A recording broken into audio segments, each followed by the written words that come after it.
The implementation of the 2026 labor codes consolidates 29 legacy laws into a single, high-stakes regulatory framework.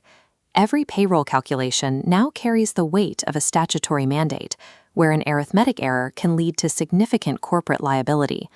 A standard full and final settlement processed using traditional industry habits can now trigger immediate friction with the central rules. Depending on the scenario, using a 26-day divisor can result in a different financial outcome and a different level of legal risk than a 30-day model. For decades, payroll departments have treated the 26-day divisor as a universal standard for calculating daily wage rates. Under the new codes, applying that rule across every payroll function is a mathematical error that exposes an organization to litigation. Managing these mandates requires a precise alignment of 4 variables: salary proration, leave encashment, notice periods, and the newly standardized statutory wage base. Before selecting a divisor, the calculation base must be established using Section 2Y of the Code on Wages. This bar represents an employee's total cost to company. Under Section 2Y, remuneration splits into 2 categories: inclusions, such as basic pay and dearness allowance, and exclusions, which cover components like HRA, Provident Fund contributions, and bonuses. The code applies a strict 50 for monthly rated staff whose salaries cover paid weekly rest days. The divisor for proration is the number of calendar days in the month. This requirement stems from Section 20, subsection 2 of the Code on Wages, the proportionality principle.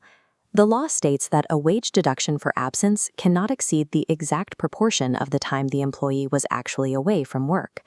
If an employee misses 3 days in a 30-day month, the deduction must match that exact ratio. Dividing a 30-day monthly salary by 26 to calculate a penalty artificially inflates the daily deduction rate. The resulting charge exceeds what the employee actually earns per day. The 26-day multiplier found in Rule 3.2 of the Central Rules is a specific requirement for converting minimum wage rates. It is not a mandate for general contractual deductions. Using a 26-day divisor for loss of pay calculations creates a legal risk known as an illegal double penalty, allowing for immediate challenges of unlawful wage deductions. Leave encashment operates under a different logic, primarily governed by Section 32 of the Occupational Safety, Health, and Working Conditions Code. For industrial workers, a 26-day divisor is often used to calculate this payout. It accurately reflects their daily earning capacity by isolating working days from unpaid weekly rest days. For managerial and corporate staff, a 30-day calendar divisor is used to maintain consistency with a salary structure that covers the entire month. This distinction was supported by the 2025 Karnataka High Court ruling in BEML versus General Secretary, which validated the 30-day divisor for corporate leave encashment. Organizations can safely apply a 30-day divisor, provided it is explicitly documented in their certified standing orders or internal leave policy. The final variables involve notice period calculations under the Industrial Relations Code. Notice periods are defined as continuous calendar durations. Because the obligation runs uninterrupted, including weekends, any proration for payment or recovery relies on a 30-day calendar divisor. While the divisor is constant, the wage base changes depending on whether the company is paying the employee or recovering a shortfall. When an employer terminates and pays in lieu of notice, the payment is calculated on the new Section 2Y definition of wages, including the 50% add-back rule. When an employee resigns and the employer recovers pay for a short notice period, the calculation is usually based on the gross salary, but this recovery must comply with Section 18.3. Section 18.3 establishes a strict cap on deductions. Total statutory wage recoveries in a single period cannot exceed 50% of the employee's total payable wages. Recovering notice pay without respecting this 50% cap creates a legally actionable settlement that violates the Code on Wages.